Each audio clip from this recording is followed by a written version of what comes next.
ഡൽഹിയിൽ ഇപ്പോൾ ഷാഫി പറമ്പിൽ MP സംസാരിക്കുകയാണ്, കേൾക്കാം. ഒരു എഫക്റ്റീവ് ആയിട്ടുള്ള കാൻഡിഡേറ്റ് ലിസ്റ്റാണ് UDFന്റെ പുറത്തിറങ്ങിയിട്ടുള്ളത്.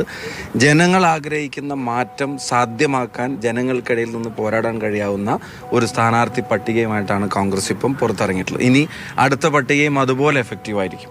അപ്പം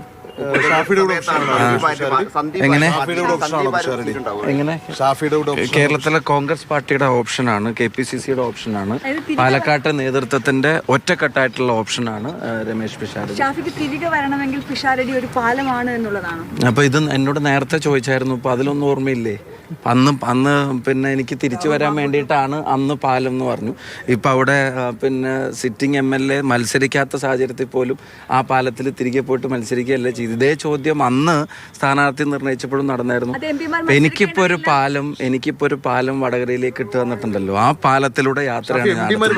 ആ യാത്രയിൽ ഞങ്ങൾ മുന്നോട്ട് പോകുമ്പോൾ, ആ പാലത്തിലൂടെ ഞങ്ങൾ നടത്തുന്ന യാത്രയിൽ മെയ് 4 കഴിയുമ്പോൾ ആ പാലത്തിൽ ഞങ്ങൾ നടക്കുമ്പോൾ കുറച്ച് കോൺഗ്രസിന്റെ UDFന്റെ MLAമാരൂടെ ഉണ്ടായിരിക്കും വടകരയിൽ നിന്ന്. അതും കൂടെ ഞാൻ പറയാൻ ആഗ്രഹിക്കുന്നു.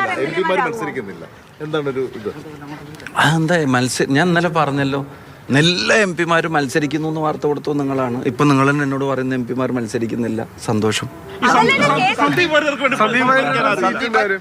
പറമ്പിൽ MP ആണ് സംസാരിച്ചത്. എന്നാലും പാലക്കാടിന്റെ കാര്യത്തിൽ ചോദ്യങ്ങൾക്ക് മറുപടിയൊന്നും വീണ്ടും ഷാഫി. കോൺഗ്രസിന്റെ സ്ഥാനാർത്ഥി പട്ടിക വരാനുണ്ടല്ലോ, സീറ്റുകളെല്ലാം അനൗൺസ് ചെയ്ത് കഴിഞ്ഞിട്ടില്ലല്ലോ. Wait and see. പാർട്ടി നേതൃത്വമല്ലേ പറയേണ്ടത്. വെയിറ്റ് ആൻഡ് സീ എന്നുള്ളതാണ് ഷാഫി പറമ്പിലിന്റെ മറുപടി. രണ്ടാം ഘട്ട സ്ഥാനാർത്ഥി പട്ടികയ്ക്കായി നമ്മൾ കാത്തിരിക്കുകയാണ്.